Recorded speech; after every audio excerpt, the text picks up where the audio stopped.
Hello po mga kapatid. Blessed morning po sa inyo.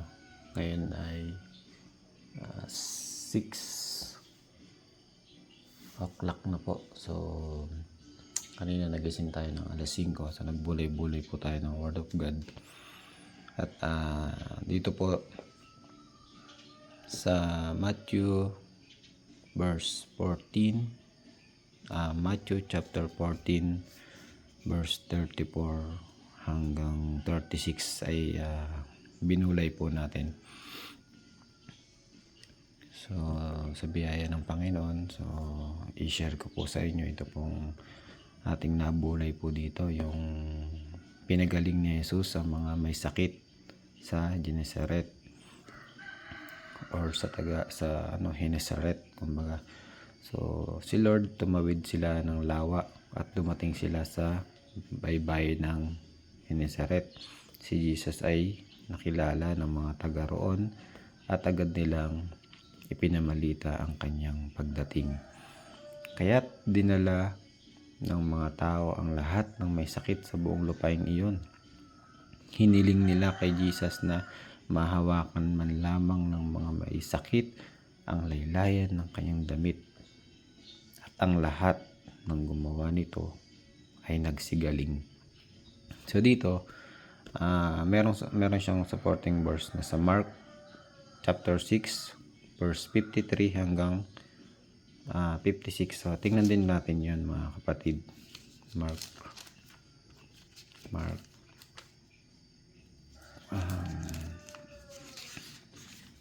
yan 6. Ito. So Mark 6, pinagaling ni Jesus ang mga may sakit sa Genesaret.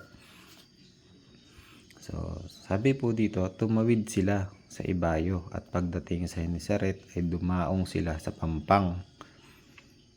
Pagbaba nila, nakilala agad siya ng mga tao. Kaya't nagmadaling nilibot ng mga tao ang mga karatig pook at sinundo ang mga may sakit. Dinala nila ang mga nakaratay sa higaan. Saan man nila mabalitaan na naroon si Jesus at saan man siya pumunta, sa nayon, sa lungsod o sa kabukiran, agad na inilalapit sa kanya ang mga may karamdaman at ipinapakiusap sa kanya na mahawakan man lamang nila ang laylayan ng kanyang damit. At ang lahat ng mahawakan dito, lahat ng makahawak dito ay gumagaling. So, share ko po sa inyo mga kapatid yung naunawaan ko po dito sa biyaya ng Panginoon. So, kumbaga dito nung si Lord tumawid talaga siya. So, dito sa kumbaga siya ay saan man nga daw siya pumunta, sinusundan siya. Kumbaga halimbawa lang po ito, halimbawa sa mga artista. 'Di ba pag mga artista minsan pag nakikita ng mga tao pinagkakaguluhan. So minsan gusto mong magpa-picture, gusto mong magpa-autograph. So ganun minsan ang mga tao. At kadalasan ang mga artista naman po, hindi naman po lahat minsan ang mga artista ay sila ay nagtatago at sila ay lumalayo sa mga tao dahil nga napagkakaguluhan sila. So dito ibang-iba ang ating Panginoon. Ibang-iba talaga si Lord at grabe yung malasakit niya at pagnanais niya na mapagaling ang mga taong may sakit. Alam niyo po, kasi alam natin yan mga kapatid, kasi siya nga mismo, sabi dito, tumawid siya.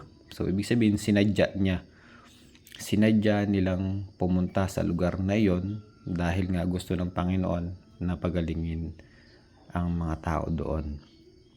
So yun, nung dumaong daw sila sa pangpang, sabi dito sa verse 53, pagbaba pa lang ni Lord, nakilala agad siya ng mga tao. So grabe, di ba? So nakilala agad siya ng mga tao. So ang nangyari dyan, nung nakilala siya ng mga tao, sabi sa 55 naman, nagmadali. So nagmadaling nilibot ng mga tao ang mga karatig pook. So ibig sabihin naramdaman nila na yung compassion.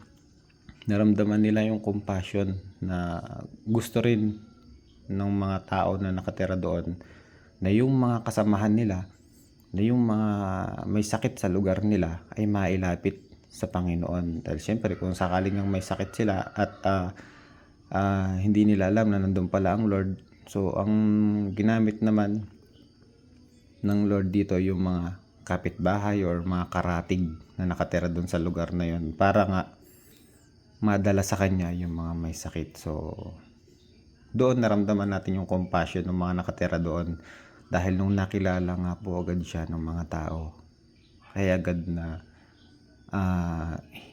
pinuntahan ng mga tao yung kanilang mga alam na may mga sakit doon sa lugar nila. So dinala nila ang mga nakaratay sa higaan.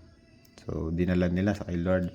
Saan man nila mabalitaan daw na naroon si Jesus. So yun, dinadala nila yung mga may sakit. So ganun yung compassion ng mga taong nakatira doon sa Genesaret.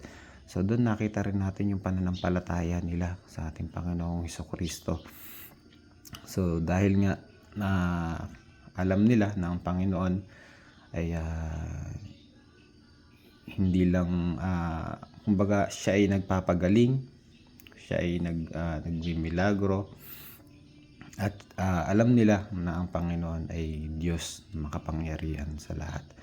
So sabi nga nila kahit mahawakan man lamang namin yung laylayan ng kanyang damit ay gagaling na kami. So katulad din po siya ng kwento nung babaeng dinudugo. Kung naaalala niyo po yung kwento na yun, nung nakipagsiksikan siya. So doon sa maraming tao, nakipagsiksikan siya para siya ay gumaling. So sa tagal ng panahon na siya ay dinudugo, nung natagpuan niya ang Panginoong Hesukristo, ay talagang hindi na siya nagdalawang isip at talagang ayun, nakipagsiksikan siya kahit na sinubukan siyang pigilan nung iba dahil nga tinuturing siyang marumi nung time na yon dahil nga siya ay dinudugo. So sa awa ng Panginoon yun, gumaling siya nung nahawakan niya yung laylayan ng damit ng ating Panginoong Hesukristo. So halos kapares din po siya nitong sa pagpapagaling ni Lord sa lugar ng Genesaret. So yun lamang po nakita po natin dito yung faith ng mga tao, yung compassion nila, yung faith nila kay Lord, yung compassion nila na mapagaling yung kapwa nila, mga may sakit din. So dahil nga yun talaga ang mararamdaman ng pinagkalooban ng Lord ng pangunawa. So salamat po mga kapatid, at bulayin nyo rin po ito at share nyo rin po yung inyong mga pag-unawa sa tulong ng Panginoon. So yun, salamat po. God bless po sa inyo. God bless po sa ating lahat.